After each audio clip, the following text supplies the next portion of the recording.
Doctor Babu Jagjivan Ram ಸಭಾಂಗಣ ಲಿಡ್ಕರ್ ಭವನದಲ್ಲಿ ಜೈ ಭೀಮ್ ಅಖಿಲ ಭಾರತ ದಲಿತ ಕ್ರಿಯಾ ಸಮಿತಿಯ ರಾಷ್ಟ್ರೀಯ ಅಧ್ಯಕ್ಷರಾದ ಬಿಆರ್ ಮುನಿರಾಜು ಅವರ ನೇತೃತ್ವದಲ್ಲಿ 9ನೇ ವರ್ಷದ ವಾರ್ಷಿಕೋತ್ಸವ ಹಾಗೂ ಸಂವಿಧಾನ ಸನ್ಮಾನ ಅಭಿಯಾನ ಹಾಗೂ ಕನ್ನಡ ರಾಜ್ಯೋತ್ಸವವನ್ನು ಹಮ್ಮಿಕೊಳ್ಳಲಾಯಿತು.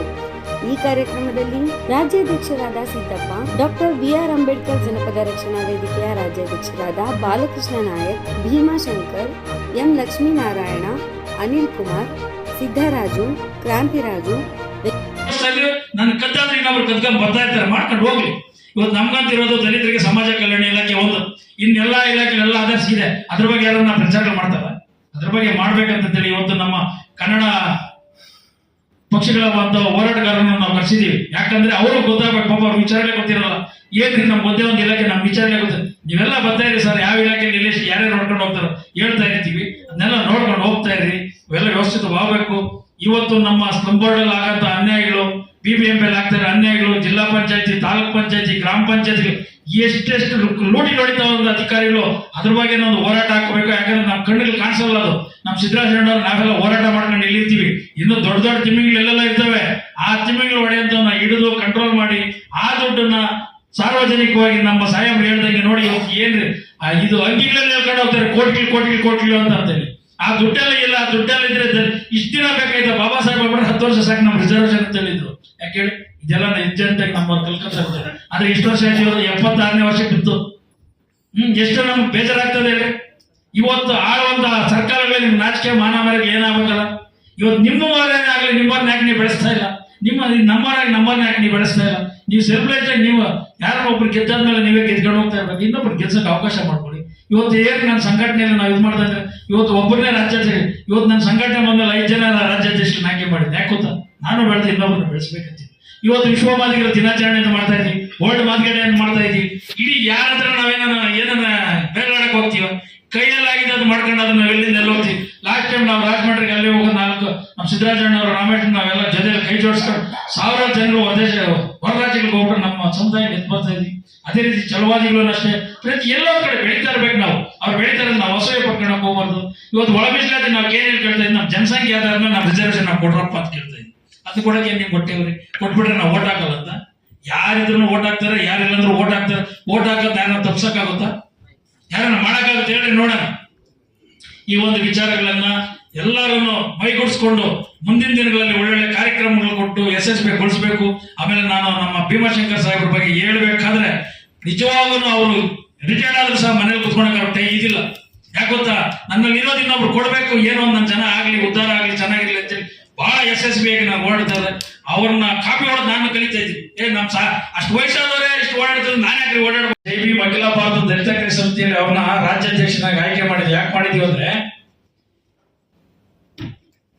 ಬರೋ ತಿಂಗಳು 30ನೇ ತಾರೀಕು ಪೌರ ಕಾರ್ಯಕ್ರಮದ ಪರವಾಗಿ ನಮ್ಮ ಮಾದಿಗ ಸಮುದಾಯದ ಪರವಾಗಿ ಒಂದು ದೊಡ್ಡ ಸಮಾವೇಶ ಮಾಡ್ತಾ ಇದ್ದೀವಿ. ಬೆಂಗಳೂರು ನಗರಕ್ಕೂ ಇನ್ನೊಬ್ರು ಮಾಡ್ಬೇಕಂತ ಬಹಳ ಇದು ಮಾಡುತ್ತೆ. ಆವಾಗ ನಮ್ಗೆ 3 ದಿನದಿಂದ ಮೈಂಡಿಗೆ ಬಂತು. ನಾನು ಅವ್ರಿಗೂ ವಿಚಾರ ಹೇಳಿರ್ಲಿಲ್ಲ. ಬಂದ ಕೂಡಲೇ ಇಲ್ಲ, ನೀವು ಆಗ್ಬೇಕು, ನೀವು ನಮ್ದೇ ಕೆಲಸ ಮಾಡಿ.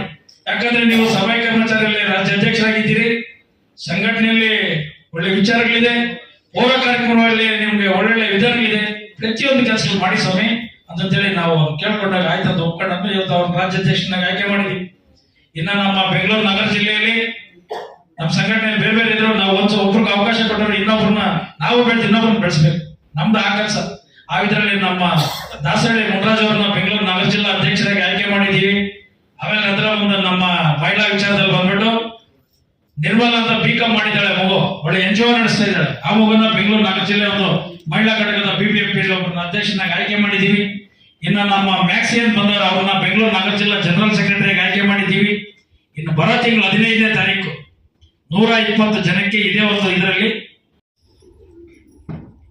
ನಾವು ಯಾಕೆ ಈ ಒಂದು ಸರಳತೆ ತಗೋಬೇಕು, ಯಾಕೆ ನಾವು ಶಿಸ್ತು ಫಾಲೋಅಪ್ ಮಾಡಬೇಕು, ಯಾಕೆ ನಾವು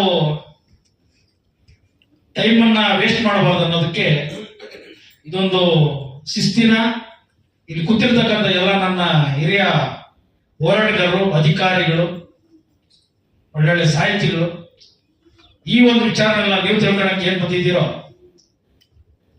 ಈ ವಿಚಾರ ನಾವು ಪ್ರಚಾರ ಮಾಡ್ಬೇಕು. ಏನೇ ಮಾತನಾಡಬೇಕಾದ್ರೂ ಸಹ ನೀವೆಲ್ಲರೂ ನಾವು ನೋಡ್ತಾ ಇರ್ಬೇಕು. Eye contact is very important. ಕಣ್ಣಲ್ಲಿ ಕಣ್ಣಿಕ್ಕೆ ನೀವೇನಾದ್ರು ಕೇಳಿಲ್ಲ ಅಂದ್ರೆ ನೀವೇನು ನೀವು ಕಲಿಯಕ್ಕಾಗಲ್ಲ. ಇದೊಂದು ಶಿಸ್ತು. ಇವತ್ತು ನಾನು ಜನ ಬರ್ದಿರೋ ನಮ್ಗೆ ಅವಶ್ಯಕತೆ ಇಲ್ಲ. ಅದಕ್ಕೆ ನಾನು ಮಾತ್ರ ಹೋಗ್ತಾನೆ ಇರ್ತೀನಿ. ನಾನಂತೂ ಡೆವಲಪ್ಮೆಂಟ್ ಆಗ್ತಾನೆ ಇರ್ತೀನಿ. ಕಲಿಯೋಕೆ ಇಷ್ಟ ಇದ್ರೆ ಬಂದು ಕಲ್ತ್ಕೊಂಡು ಹೋಗ್ತಾ ಇರೋದು. ಇಲ್ಲಾಂದ್ರೆ ನಾನು ಅವೆಲ್ಲ ಇದು ಮಾಡಕ್ ಹೋಗಲ್ಲ. ಕಲ್ತ್ರೆ ಕಲಿ, ಬಿಟ್ರೆ ಬಿಡಿ. ಅವಕಾಶ ಇದ್ರೆ ಕಲಿಬೇಕು, ಇಲ್ಲಾಂದ್ರೆ ಹೋಗ್ತಾ ಇರ್ಬೇಕು. ಈ ಒಂದು ವಿಚಾರನ ಡಾಕ್ಟರ್ ಬಾಬಾ ಸಾಹೇಬ್ ಅಂಬೇಡ್ಕರ್ ಬಹಳ ಸರಳವಾಗಿ ದೇಶನ ಬಿಟ್ಟು ಹೊರದೇಶಕ್ಕೆ ಹೊರಟೋದು. ದೇಶ ನನ್ಗೆ ಅವಶ್ಯಕತೆ ಇಲ್ಲ, ಮೊದಲು ನಾನು ಸೆಲ್ಫ್ ಲೈಫ್ ಆಗಿ ನಾವು ಡೆವಲಪ್ಮೆಂಟ್ ಆಗ್ಬೇಕು. ಎಲ್ಲಾ ವಿಚಾರದಲ್ಲಿ ನಾನು ಡೆವಲಪ್ಮೆಂಟ್ ಆದ್ರೆ ನಾನು ಇನ್ನೊಬ್ರಿಗೆ ಏನೋ ಕೊಡಕ್ಕಾಗುತ್ತೆ, ಇಲ್ಲಂದ್ರೆ ಆಗ್ತಾ ಇರ್ಲಿಲ್ಲ. ಇವತ್ತು ಭೀಮಾಶಂಕರ್ ಸಾಹೇಬರು ನಮ್ಮ ಕರ್ನಾಟಕ ರಾಜ್ಯನ ಇಟ್ಬಿಟ್ಟು ಡೆಲ್ಲಿಗೆ ಏನ್ ಹೋದ್ರು, ಬೇರೆ ಕಡೆ ಏನ್ ಹೋದ್ರು, ಆ ವಿಚಾರಗಳಿಗೆ ನಾವು ಅಧ್ಯಯನ ಮಾಡಿಲ್ಲ ಅಂದ್ರೆ ಅರಿವು ಇವತ್ತು ನಮ್ಗೆ ಮೂಡ್ಸಕ್ಕಾಗ್ತಾ ಇತ್ತಾ?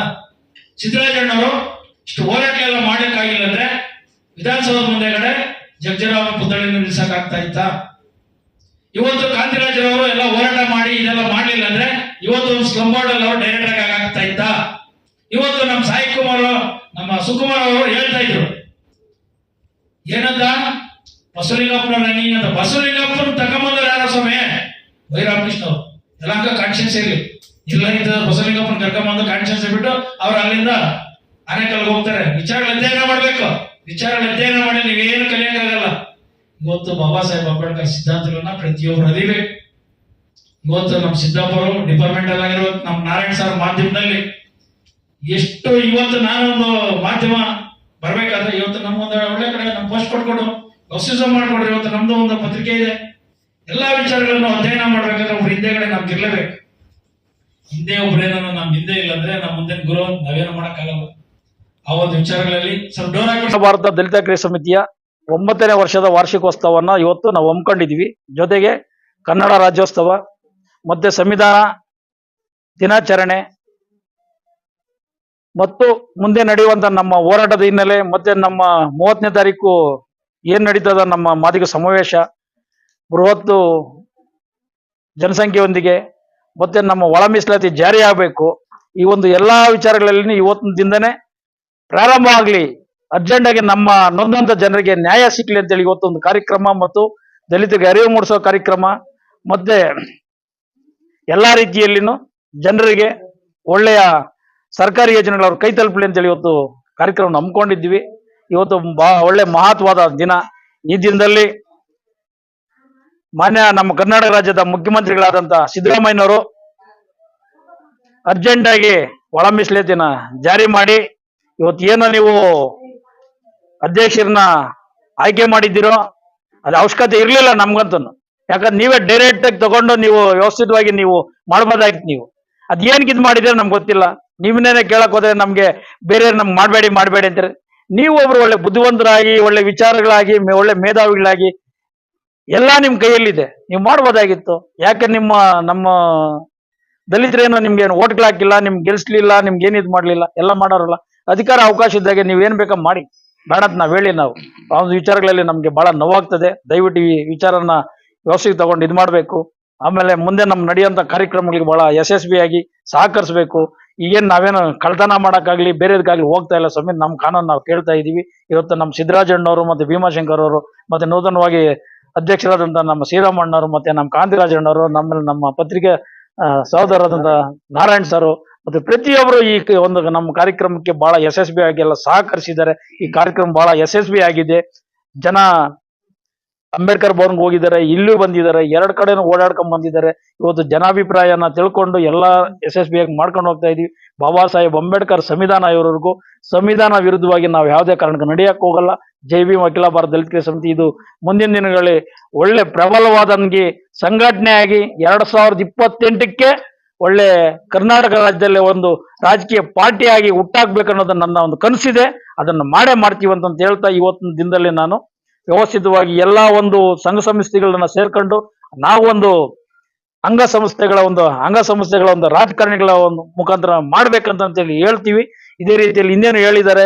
ಈಗ ಭೀಮಾಶಂಕರ್ ಸಾಹೇಬ್ರು ಹೇಳೋರು, ಸುಮಾರು ಜನ ಹೇಳೋರು, ಮುನ್ರಾಜ್ ಅವ್ರಿಗೆ ಒಂದು ಅವಕಾಶ ಸಿಕ್ಲಿ ಅಂತೇಳಿ. ಅದೆಲ್ಲ ನನ್ನ ಒಂದು ಕನಸಿದೆ, ಆಗ್ಲೇಬೇಕು. ಬಾಬಾ ಸಾಹೇಬ್ ಅಂಬೇಡ್ಕರ್ ಅವರಿಗೆ ಏನು ಒಳ್ಳೇದಾಗುತ್ತೋ ಅದೇ ರೀತಿ ನಮಗೂ ಒಳ್ಳೇದಾಗುತ್ತೆ. ನಾವು ಮಾಡಿದ್ದೆಲ್ಲ ಬಾಬಾ ಸಾಹೇಬ್ ಅಂಬೇಡ್ಕರ್ ಅವರ ಋಣದಲ್ಲಿ ಸೇರುತ್ತೋ ಅಂತ ಹೇಳ್ತಾ ನಾನು ಜಂಬೂದೀಪ ಸಿದ್ದರಾಜು ಅಂತ ಹೇಳಿ ಇವತ್ತು ಏನು ನಮ್ಮ ಸೋದರ BR ಮುನ್ರಾಜ್ ಅವರು ಇವತ್ತು ಜೈ ಭೀಮ್ ಅಖಿಲ ಭಾರತ ಕ್ರಿಯಾ ಸಮಿತಿಯ ಒಂದು 9ನೇ ವರ್ಷದ ವಾರ್ಷಿಕೋತ್ಸವವನ್ನು ಹಮ್ಮಿಕೊಂಡಿದ್ದಾರೆ. ಅಲ್ಲಿ ನಾವು ಆದಿಮ ಸಂಘಟನೆಯಿಂದ ಭಾಗಿಯಾಗಿದ್ದೀವಿ. ಈ ಒಂದು ಸಂದರ್ಭದಲ್ಲಿ ನಾವು ಏನು ಕರ್ನಾಟಕ ರಾಜ್ಯ ಆದಿಜಾಮ ಸಂಘ ಮತ್ತು ಮಾದಿಗ ಸಂಘಟನೆ ಒಕ್ಕೂಟ ಮತ್ತು ಪೌರ ಕಾರ್ಮಿಕರ ಒಕ್ಕೂಟದ ಆಶ್ರಯದಲ್ಲಿ ಮತ್ತು ಈ ಒಂದು ಜೈ ಭೀಮ್ ಅಖಿಲ ಭಾರತ ಕ್ರಿಯಾ ವೇದಿಕೆಯ ಒಂದು ಒತ್ತಾಸೆಯಲ್ಲಿ ಒಕ್ಕೂಟದ ಆಶ್ರಯದಲ್ಲಿ ಮುಂದಿನ ತಿಂಗಳು ಅಂದ್ರೆ ಡಿಸೆಂಬರ್ 30ನೇ ತಾರೀಕು ಬೆಂಗಳೂರಿನ ಫ್ರೀಡಂ ಪಾರ್ಕ್ ನಲ್ಲಿ ಒಂದು ದೊಡ್ಡ ಒಂದು ಸಮಾವೇಶವನ್ನ ಏರ್ಪಡಿಸ್ತಾ ಇದೀವಿ. ಅದನ್ನ ನಾವು ಸಂವಿಧಾನ ಜಾಗೃತ ಸಮಾವೇಶ ಅಂತೇಳಿ ಕರಿತಾ ಇದೀವಿ. ಅದಕ್ಕೆ ಸರ್ಕಾರದಲ್ಲಿ ಕೂಡ ನಮಗೆ ಎಲ್ಲ ರೀತಿಯ ಒಂದು ಸೌಕರ್ಯ ಮತ್ತು ಸೌಲಭ್ಯನ ಕೊಡ್ತಾ ಇದ್ದಾರೆ ಮತ್ತು ಬೆಂಬಲವನ್ನು ಕೊಡ್ತಾ ಇದ್ದಾರೆ. ಈ ಒಂದು ಸಮಾವೇಶದಲ್ಲಿ ಇಡೀ ರಾಜ್ಯದಿಂದ ಮಾದಿಗ ಸಮುದಾಯದ ಸುಮಾರು 5 ಲಕ್ಷ ಜನರು ಬರುವಂತ ನಿರೀಕ್ಷೆ ಇದೆ. ಇವತ್ತು ಫ್ರೀಡಂ ಪಾರ್ಕ್ ನಲ್ಲಿ ಈಗಾಗಲೇ 2017ರಲ್ಲಿ ನಾವು ದೊಡ್ಡ ಪ್ರಮಾಣದ ಕಾರ್ಯಕ್ರಮ ಮಾಡಿದ್ದು. ಆ ಕಾರ್ಯಕ್ರಮ ಮಾಡಿದಾಗಲೇ ಸಿದ್ದರಾಮಯ್ಯ ಕೂಡ ನಮ್ಮನ್ನೆಲ್ಲ ಕರೆದು ಸುಮಾರು 3 ಸಾರಿ ಸಭೆಗಳು ನಡೆಸಿ ನಮಗೆ ಆದಿಜಾಮ ಅಭಿವೃದ್ಧಿ ನಿಗಮವನ್ನ ಸ್ಥಾಪನೆ ಮಾಡಿಕೊಟ್ಟಿದ್ರು 600 ಕೋಟಿ ಕೊಟ್ಟು. ಈಗ ಒಳ ಮೀಸಲಾತಿ ವಿಚಾರಕ್ಕೋಸ್ಕರ ನಾವು ಈ ಒಂದು ಸಮಾವೇಶ ಮಾಡ್ತಾ ಇದ್ದೀವಿ. ಒಳ ಮೀಸಲಾತಿಯ ವಿಚಾರದಲ್ಲಿ ಕಳೆದ 32 ವರ್ಷ ಕೂಡ ಇಡೀ ರಾಜ್ಯದಲ್ಲಿ ಎಲ್ಲ ಒಂದು ಸಮುದಾಯ ಏನಂದ್ರೆ ದಲಿತ ಸಮುದಾಯ ಹೋರಾಟ ಮಾಡ್ತಾ ಇದೀವಿ, ಅದು ಅನುಷ್ಠಾನ ಆಗ್ಬೇಕು ಅಂತೇಳಿ. ಈ ವಿಚಾರವನ್ನ ಮೊನ್ನೆ ಆಗಸ್ಟ್ 1ನೇ ತಾರೀಕು ನಮ್ಮ ರಾಷ್ಟ್ರದ ಸರ್ವೋಚ್ಚ ನ್ಯಾಯಾಲಯದ ಒಂದು ತೀರ್ಪು ಕೊಟ್ಟಿದೆ. ಏನಂದ್ರೆ ಈ ಒಂದು ಒಳ ಮೀಸಲಾತಿಯ ವಿಚಾರನ ಅಳವಡಿಸ್ಬೇಕಾದ್ರೆ ಆಯಾ ರಾಜ್ಯ ಸರ್ಕಾರಗಳಿಗೆ ಅಧಿಕಾರ ಇದೆ ಅಂತ ಹೇಳಿದ್ದಾರೆ.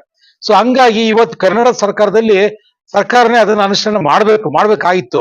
ಮೊದಲು ಅದು ಅವನ್ ತೀರ್ಪು ಬಂದ ತಕ್ಷಣ ಸಿದ್ದರಾಮಯ್ಯ ಅವರು ಮುಖ್ಯಮಂತ್ರಿಗಳು ಹೇಳಿದ್ರು ಇದು ಬಹಳ ಸಲೀಸು, ಈಗ ನಾನು ಮಾಡ್ಲಿಕ್ಕೆ ಇದು ಇದ್ದಂತೆ ಎಲ್ಲ ಅಡ್ಡಿ ಅಡಚಣೆಗಳು ನಿರತಂಕವಾಗಿ ಇದಾಗಿದ್ದಾವೆ, ಸಾಲ್ವಾಗಿದ್ದಾವೆ.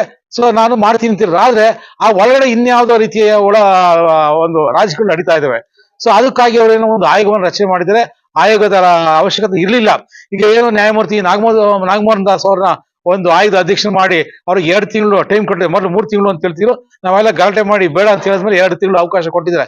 ಈ 2 ತಿಂಗಳ ಕಾಲಾವಕಾಶದಲ್ಲಿ ನಮ್ಮ ಈಗಾಗಲೇ ರಮೇಶ್ ಅವರು ಮತ್ತು ಅವರ ಸಂಘಟನೆಗಳ ಹೋಗಿ ಕೆಲವು ದಲಿತ ಸಂಘಗಳ ಈಗಾಗಲೇ ಅವರು ಅಧ್ಯಕ್ಷರ ಮಾತಾಡಿದ್ದಾರೆ. ಬೇಗ ಅದು ಮಾಡ್ಕೊಟ್ಟಿದ್ರೆ ಅವರು ಅದು ಪರವಾಗಿದ್ದಾರೆ, ನಾವು ಮಾಡ್ಕೊಡ್ತೀನಿ ಅಂತ ಹೇಳಿದ್ದಾರೆ. ಆದ್ರೂ ಕೂಡ ಏನಂದ್ರೆ ಆದಷ್ಟು ಬೇಗ ಅದ್ರ ಅನುಷ್ಠಾನ ಆಗ್ಬೇಕು. ಆ ಒಂದು ಮೀಸಲಾತಿ ಸೌಲಭ್ಯಗಳು ಈ 101 ಉಪಜಾತಿಯಲ್ಲಿ ಬರುತ್ತಾ ಕಾಸ್ಟ್ ಎಲ್ಲರಿಗೂ ಸಿಗಬೇಕು ಅನ್ನೋ ಕಾರಣಕ್ಕೋಸ್ಕರ ನಾವು ಬೇಗ ಫಾಸ್ಟ್ ಆಗಿ ಮಾಡ್ಬೇಕು ಅನ್ನೋ ಕಾರಣಕ್ಕೋಸ್ಕರ ಒಂದು ಸಮುದಾಯದ ಒಂದು ದೊಡ್ಡ ಬೃಹತ್ ಸಮಾವೇಶ ಮಾಡ್ತಾ ಇದ್ದೀವಿ. ನಮಸ್ಕಾರ.